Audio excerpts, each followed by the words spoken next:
இதற்காகவும் அன்றைய தினம் இஸ்லாமிய சமூகம் மிகப்பெரிய பொறுமையை காட்டியது.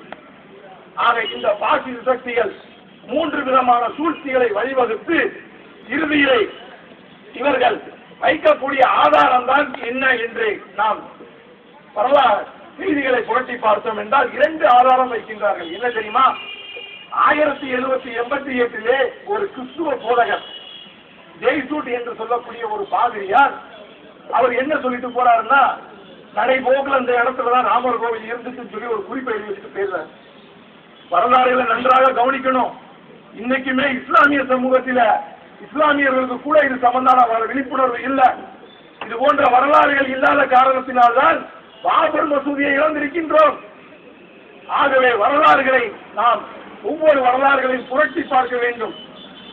இவர்கள் வைக்கக்கூடிய 2வது ஆதாரம் என்ன தெரியுமா? அகழ்வாராய்ச்சி செய்தாங்க தெரியுமா? ஏற்கனவே எல்லாத்தையும் இடிச்சு தரைமட்டம் ஆயிட்டான். கோமணம் மட்டும்தான் இருந்து அதை உருவிட்டான். நான் கோமணம் சொல்றது எது தெரியுமா? பவுண்டேஷன். அகழ்வாராய்ச்சிங்கிற பேர்லயே பாபர் மசூதிக்கு இருந்த பவுண்டேஷனையும் தோண்டி எடுத்து கோமணத்தை உருவிட்டான். இது அகழ்வாராய்ச்சி செய்யும் போது சங்கு கிடைச்சுதான்.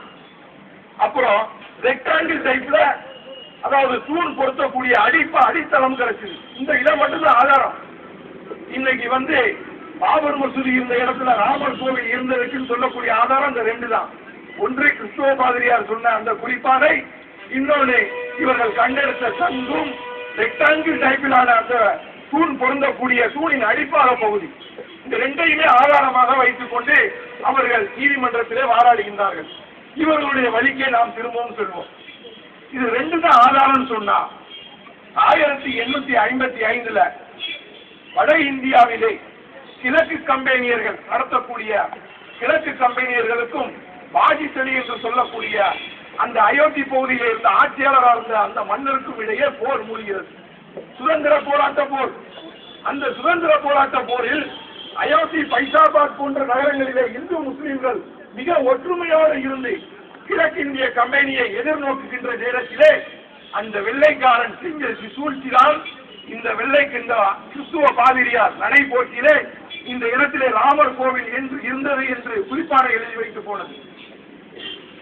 காலப்போக்கிலே ரஷ்யாவிலே இருந்து அவருடைய நினைவு குறிப்பிலே அந்த கிழக்கிந்திய கம்பெனியின் ஆட்சியாளராக இருந்த ஒருவர் எழுதி வைத்திருக்கின்றார்.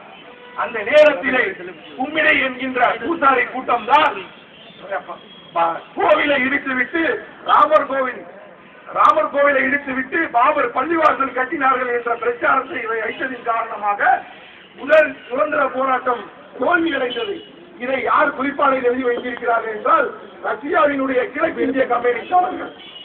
அன்பிற்கினிய சகோதரர்களே, இவர்கள் வைத்த முதல் ஆதாரமும் அடிபட்டு விட்டது. 2வதாக RSS உடைய மன்சைன் என்ற பத்திரிகை. இந்த பத்திரிகையிலே என்ன எழுதப்பட்டிருக்கிறது என்றால், அகழ்வாராய்ச்சி செய்யும் போது ரெக்டாங்கிள் அந்த வடிவத்திலே கீழே அந்த தூண் பொருத்தக்கூடிய அடிப்பாகம் கையகப்படுத்தப்பட்டது என்று குறிப்பிடப்பட்டிருந்தது. ஆனால் அப்படி என்றால் RS சர்மா, KM பணிக்கர், சம்பள லட்சுமி போன்றவர்கள் அவர்கள் என்ன தெரியுமா குறிப்பிடுகிறார்கள்? பாபர் மசூதியுடைய பில்லர் அது ஸ்கொயர் டைப்பான பில்லர். இன்றைக்கு மசூதிகள்ல போனீங்கன்னா அந்த பில்லர் சதுரமா இருக்கும். அந்த ஸ்கொயர் டைப்ல உள்ள பில்லர் எப்படி ரெக்டாங்கிள் பொருந்தும்? ஆக ரெக்டாங்கிள் பில்லர் இவர்கள் கண்டெடுத்தார் என்பதும் சுத்த பொய். ஆக இவர்கள் வைத்த 2 ஆதாரமும் அடிபட்டு போய்விட்டது.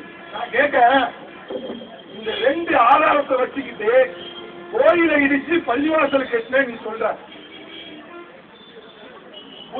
புத்தருடைய காலம் உங்களுக்கு தெரியும்.